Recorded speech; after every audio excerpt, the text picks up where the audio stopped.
Welcome to Meet Fo1. Welcome to the community, and thanks for agreeing to do this.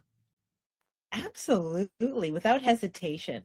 The way I was welcomed into this community from the get-go, this one more way I can contribute. Happy to. Very cool. So why don't you go ahead and introduce yourself? Tell us a little bit about you. Sure. So right now I'm hailing from Simsbury, Connecticut, by way of New York City. So that was the big dream way back when, growing up in Ottawa, Ontario, to work on Fifth. And I got to do that for over 20 years. And then somewhere along the line, I was 40, a single mom, and I just felt like there was more that I was being called to do. And it was not a straight line, and we'll get into it, but it led me to coaching. Specifically women, of course, somewhere typically around reinvention, right? Finding space for really letting their purpose shine. And as things kept evolving, I realized I have a pretty powerful testimony around the power of forgiveness. And now I'm actually known as the Chief Forgiveness Officer. And I feel like I'm charged to bring this message of forgiveness wherever God will take me, as far as He will take me. So not just in our personal lives, but into the corporate space, government, wherever He'll take me. So that's what I'm up to now.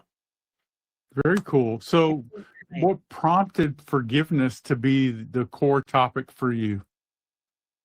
I'm another pandemic story. When everything went quiet, it's amazing what we start to listen to what God has been trying to nudge. And I'll be honest, I ran from it for a while because it's the very thing I carried a lot of shame around, of course. I was in a 17-year relationship with my college sweetheart. So just to add to the story, it was my boyfriend at the time. We were wide-eyed and we both had these big dreams to leave Ottawa. And his was to work on Wall Street and mine, like I said, to work in fashion. And I'm happy to say we both were able to fulfill that. And we're going along. Before you know it, we're in our respective careers. We're traveling. We've got the brownstone in Brooklyn. We have a beautiful son. But I recognized that anytime I would bring up marriage, and now we're about 10 years in, he'd freeze up or deflect the conversation, only to find out that he unfortunately was being unfaithful. At the time, I did choose to forgive. I really wanted him to have both parents. My son's father, he didn't have that either growing up. I didn't have that.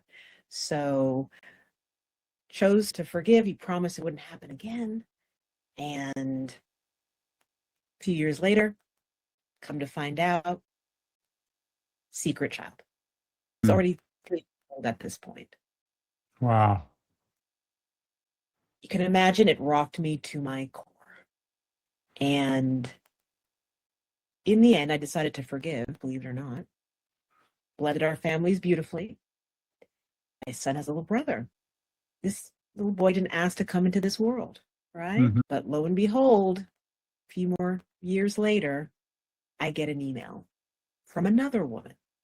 Wow. And at that point, the whispers were already getting louder. So by the time I got that email, I said, thank you. I can now begin the first day of the rest of my life. I ended up choosing forgiveness, even when I don't think he was even ready to receive it, which was interesting. It was pretty immediate. But it's because I knew what I was committed to, just whether we were together or not, that my son would have both parents. We'd be a united front, and he'd know he's loved. And so I'm happy to say, fast forward, we actually created a really healthy, loving co-parenting relationship where we could actually take trips together. We ended up forming a nonprofit. So at that juncture, remember I told you I was this crossroads, it was not a straight line. That's part of my testimony. I had already left him at this point. I was about becoming a kindergarten school teacher when he would approach me and say, hey, I want to launch a financial literacy youth program. Will you help me?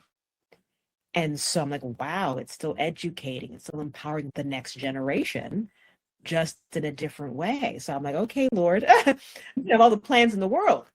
with that said, we were able to rewrite our legacy, put good into the world. We created the nonprofit. We're helping hundreds of young people around the tri-state. Next, we launched a 5-star rated podcast. We get signed to a network. We're getting sponsored. We're getting commissioned now to teach our program back in Ottawa at our alma mater. All that because I keep choosing forgiveness. I ended up reconciling with my father. We don't have enough time, but there's been these rippling effects of healing generationally, exponential impact, all because I keep choosing forgiveness. So that's why I'm so passionate. And I believe that's why God said, hey, it's time to share this with how many women have been through this themselves and a bitter woman scorned route. And they're missing it on their purpose. They're missing it on that joy, that peace, right? That they're so worthy of. Very cool. So how did you first become a Christian? So I will say I was born Catholic. And I remember going through the motions for a long time. Then when I moved to New York, interestingly enough, I'm in that relationship. It seems like it's during that sort of tough time in my life, there was a church. It was always there across the street. It was a Baptist church. And I remember I'm seeking God at this point because one, I've just launched this nonprofit with my ex.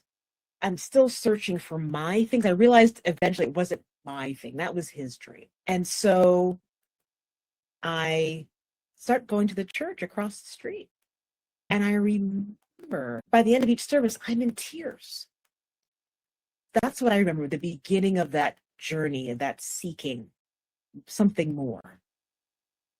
And when I didn't know what was next for me, that's where I ended up. And then I remember, and it was so different from also the Catholic service, just the singing, it would just move me to tears. And then I remember moving back to Toronto for a short stint. And a friend of mine recommending her church.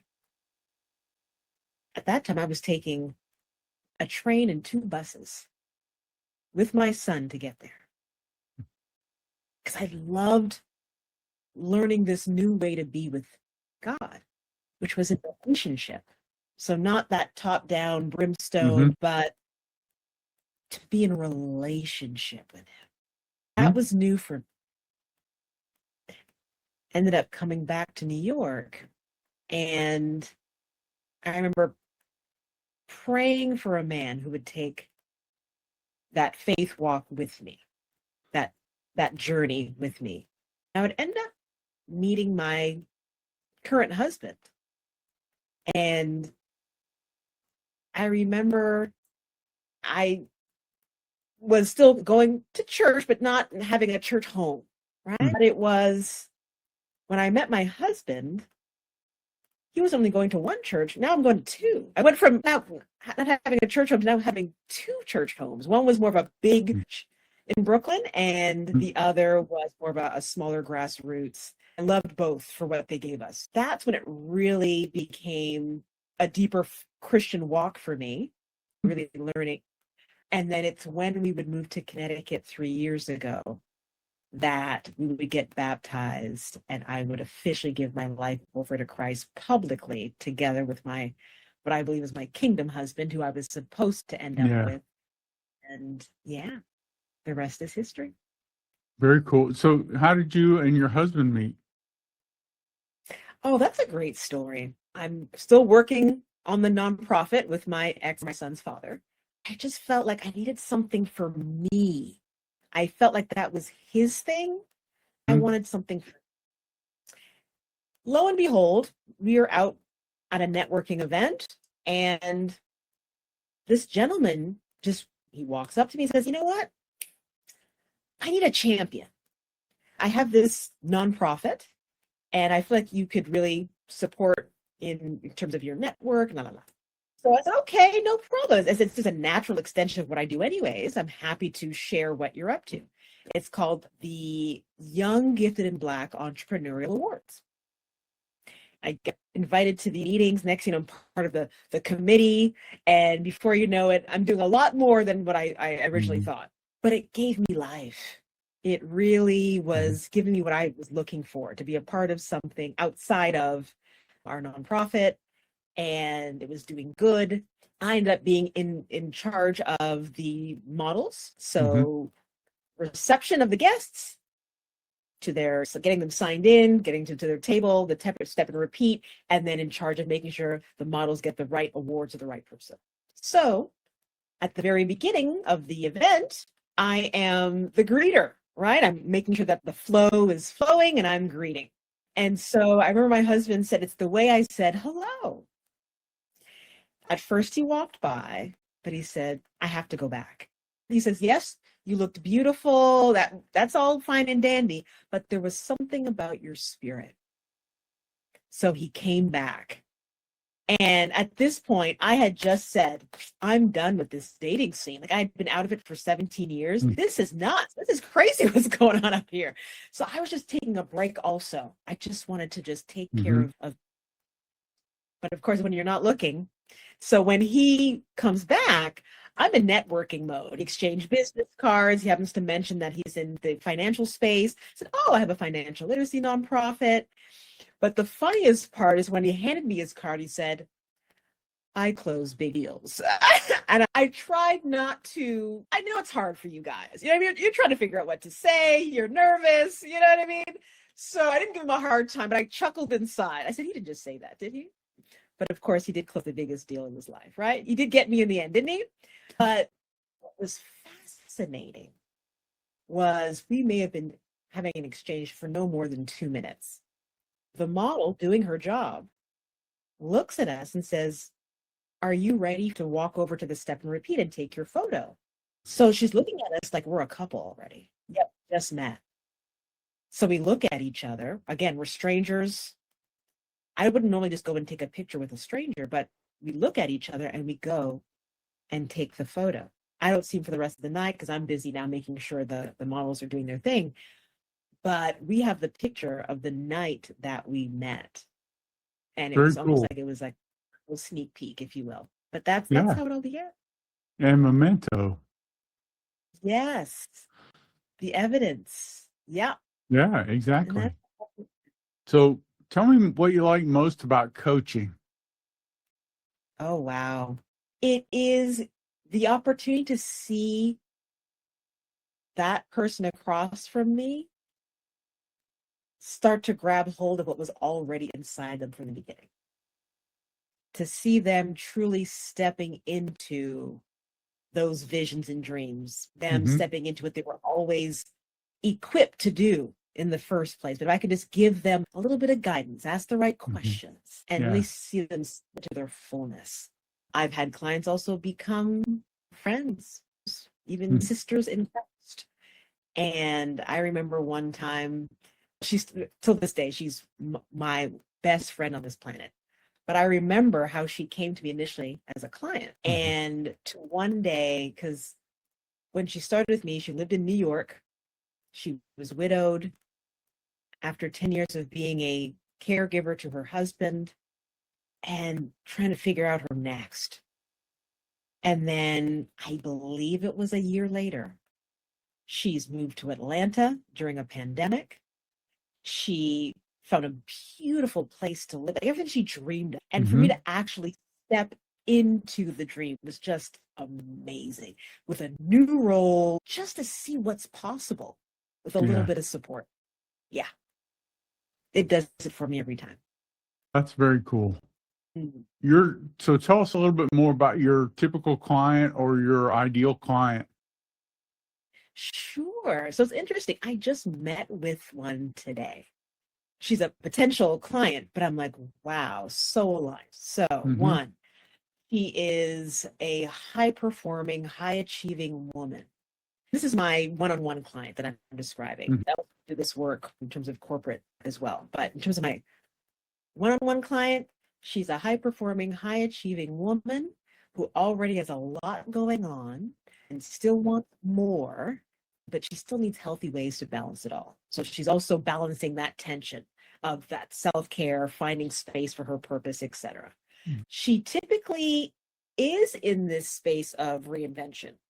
That's when it's really juicy for me, whether that's a Mhm. part of her life, but when they're looking to reinvent completely, yeah, that really lights my fire. And I tend to get a lot of those clients, whether they're working in corporate or entrepreneurs, or they're transitioning from corporate to entrepreneurship.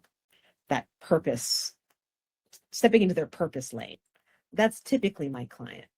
And when I can really bring my full self, and she's a woman of God, which this client also was Christian. Oh man, yeah.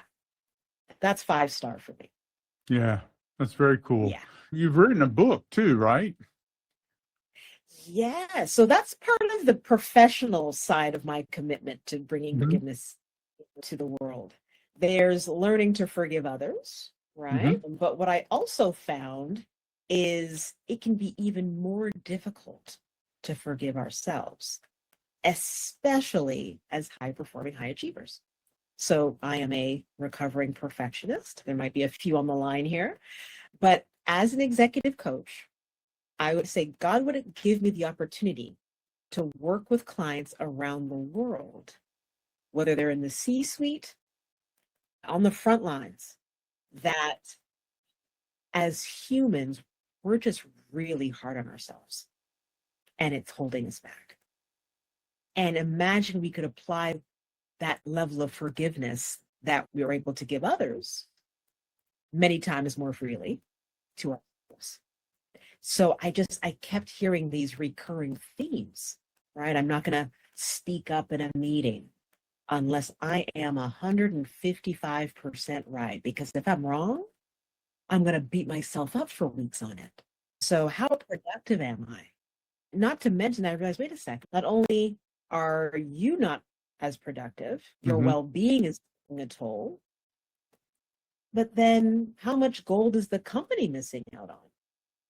Because you're not sharing your genius. Yes. For example, because I'm so unforgiving towards myself, I'm so hard on myself Mm. that I'm not going to step out for that promotion or Mhm. that stretch point, right? So it's affecting us from a career trajectory. It's affecting us from our mental health and physical, spiritual well-being. It's even impacting us financially, because if we're not allowing ourselves to shine because we are beating ourselves up because we're so afraid of, or even if it's an unforgiving culture. So Mhm. what if the culture is unforgiving? So if there isn't psychological safety to make mistakes and see failure as growth, then innovation stagnant, your true potential and collaboration and trust on that team is hindered. So I was just seeing all these through lines, even imposter syndrome.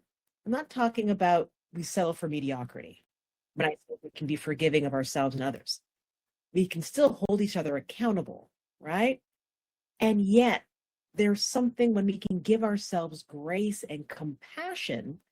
Now we're not overworking ourselves and burning ourselves out, because you can say, hey, I can forgive myself for not getting everything done today. Recognize what I have gotten done. Celebrate that win and recommit tomorrow. But if I'm so unforgiving towards myself, then I'm working myself to the bone, and I'm no good to anyone, not good to my family. I'm not good. I'm not getting to the gym. So that's how I started to see how forgiveness in the workspace was also just as important. And so you'll notice the way I wrote the book, getting back to your original question, it's the 90-day Conquering Unforgiveness journal for high performing high achievers. To make forgiveness not just a habit, but a lifestyle.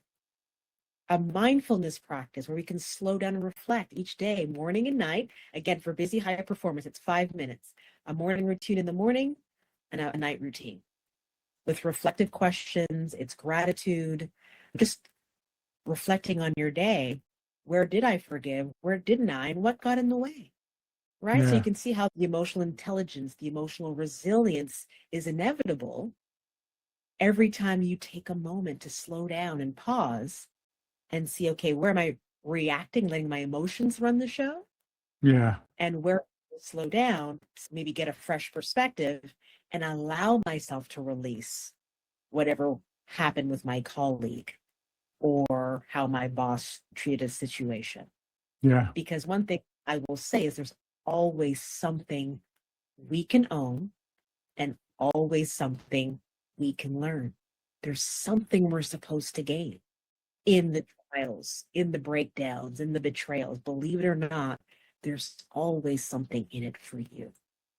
Yeah. No, I think that's a great reminder. Something else you said a little bit back that made me think of another question I wanted to ask you to get you to explain. Just throw in a nugget here for other people who maybe listen to this later too. Talk a little bit about the difference between forgiving people and forgetting what they did, or letting them off the hook, not holding them accountable, right? How does forgiveness and accountability live in the same space? Yeah, great question. So I'll say this just to keep it really simple at the very beginning. Forgiveness is for the person and primarily for you. Now, some of the myths that I go out there and debunk, because that's a lot of what gets in the way of forgiveness, is some of these limiting beliefs that we have as to what it is. It's very vague for most of us. What have you learned growing up? So I say forgiveness is for the person. Boundaries, accountability is for the behavior. When we're forgiving, we're not condoning the behavior. So that's the big distinction here. Yeah, that's a That great you way can of putting it. forgive, yeah, and still have boundaries and hold that person accountable. So hopefully that's supporting somebody out there right now. That forgiveness doesn't automatically mean trust. What do we know? Right? Sometimes, yes, forgiveness, it can happen immediate, like I shared with you in one situation with my son's father, but with my dad, it took 30 years, right? But when you are ready to make that choice, that conscious, deliberate decision to forgive, it doesn't mean automatically in that moment that you have to trust them. Correct. Because what do we trust takes time. Yeah. You want to see, is there consistency in their what they said and the behavior? And so over time, if you notice, hey, they're not doing that thing that they used to do, then okay, the Yeah. trust is rebuilt and you can have that full restoration of the relationship, right? But if they keep breaking your trust, right? They continue Hmm. to betray you in that same way. Do you see why you can forgive, still hold people accountable? Because why do we forgive? It's for our salvation. Yeah. It's for our peace, our joy, to reclaim our power, right? So that's one aspect of it. You also talked about forgiving and forgetting. I'll start with this distinction between forgetting and rumination.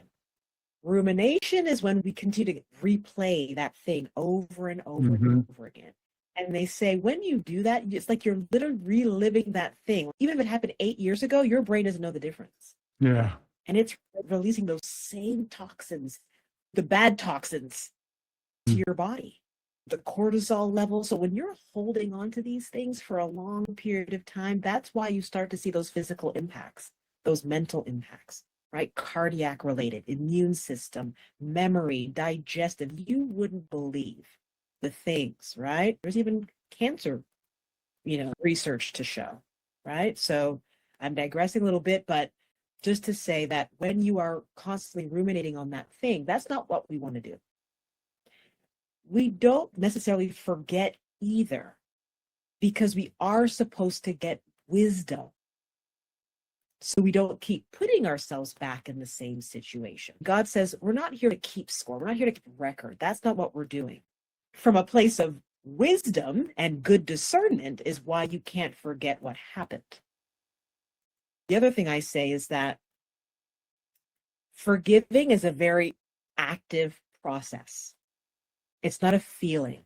It's really facing what is and doing the work necessary for you to process and heal.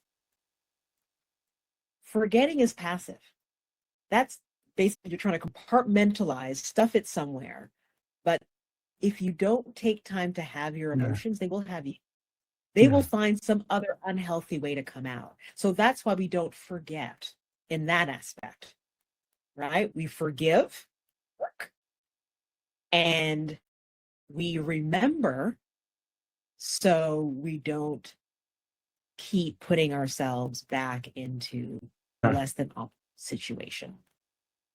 That's really great, Dionne. I'm really excited about what you're doing and how you're helping people with that.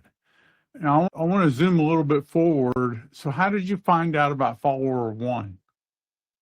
Yes. So I believe I met someone from the community at the Purpose Summit. Not sure if you're familiar with the Purpose Summit, but I have a feeling that's where I may have met one of your community members, because I'm on the email list. And so I think that's how it came about. And the Purpose Summit, it's faith. It's basically learning to put people over profit, purpose over profit. The gentleman who actually hosts it, he's a man of God. So it's a really great conference that brings all kinds of marketplace ministry together. So I was in my glory. I think that's how it initially happened. But at the time, I don't think I was ready. I had signed up way back when to actually go on one of your mission trips, but I just don't believe it happened for whatever reason. But God knows the timing, because it was actually towards the end of July of this year where I was in a place where I needed some pouring into. I'm sure when you are someone who is heart-centered, who loves to serve, has this assignment that God's given them, that at times we can actually allow it to burn us out a little bit. I didn't realize what it was at the time, but I was seeking. And so when this email popped up about a mission trip, I said, oh, I think, when you're not feeling so low, not feeling so high, it's important. The enemy would love to keep you isolated. So get in community and maybe go help somebody else. And so that's how I ended up signing up. Oh, very cool. And it was the best thing I ever did. And here I am. But very yes, from the very beginning, how I was welcomed in, the pace of it's doable, as again, for all, everyone's up to big things for the kingdom of God in terms of the people that I've met throughout this community around the world. And so the pace that you've created for everyone to be able to do it at their own pace, and you're not inundated with tons of meetings. It's just enough, right, to check in. You know you're a part of something, and you get spurred on by other people's shares and testimonies. So you can do that virtually or within the app itself. So there's so many ways to touch base and stay connected. So it was such a blessing for me. And it really did stretch me, I feel, in my spiritual walk that I've been on. It did stretch me as I'm getting bolder in terms of when the Spirit hits, listening to that voice. Wait for that. Maybe to be called to pray in this moment where I might not have in the past. So it had me shift a lot of my mindset in terms of how I go into my day. So it was just what I needed at that time of my life. Very cool. That now I'll be an ambassador, actually.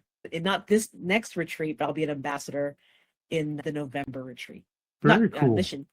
Very cool. Yeah, we're actually learning how to do this better and better ourselves, but this all just came out of my own trying to get help.